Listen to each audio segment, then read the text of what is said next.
টিএসসিতে তোলা অর্থ প্রধান উপদেষ্টার তহবিলে দেওয়ার সিদ্ধান্ত। দুর্গতদের জন্য টিএসসিতে তোলা অর্থের ৮ কোটি টাকা ত্রাণ মন্ত্রণালয়ের মাধ্যমে প্রধান উপদেষ্টার পুনর্বাসন তহবিলে দেওয়ার সিদ্ধান্ত নিয়েছে বৈষম্য বিরোধী ছাত্র আন্দোলন। আর ১,৯১,০০,০০০ টাকা ব্যয় হবে উত্তরবঙ্গ সহ আশেপাশের বন্যা কবলিত জেলায়। মঙ্গলবার রাতে টিএসসিতে এক সংবাদ সম্মেলনে এ তথ্য জানান বৈষম্য বিরোধী ছাত্র আন্দোলনের নেতারা।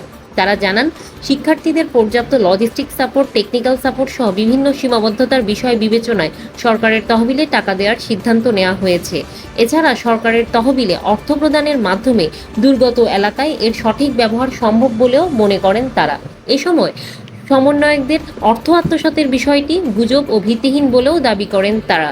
ছাত্রনেতারা জানান, পূর্ণাঙ্গ অডিটের স্বচ্ছতার জন্যই ২১ দিন সময় নেওয়া হয়েছে, তবে অডিট বাবদ কোনো অর্থ ব্যয় হয়নি। ত্রাণ তহবিলের বাকি অর্থ স্থানীয় প্রশাসন ও ছাত্রদের সঙ্গে সমন্বয় করে বন্যা দুর্গত এলাকায় পৌঁছে দিতে কাজ করার কথাও জানান সমন্বয়করা।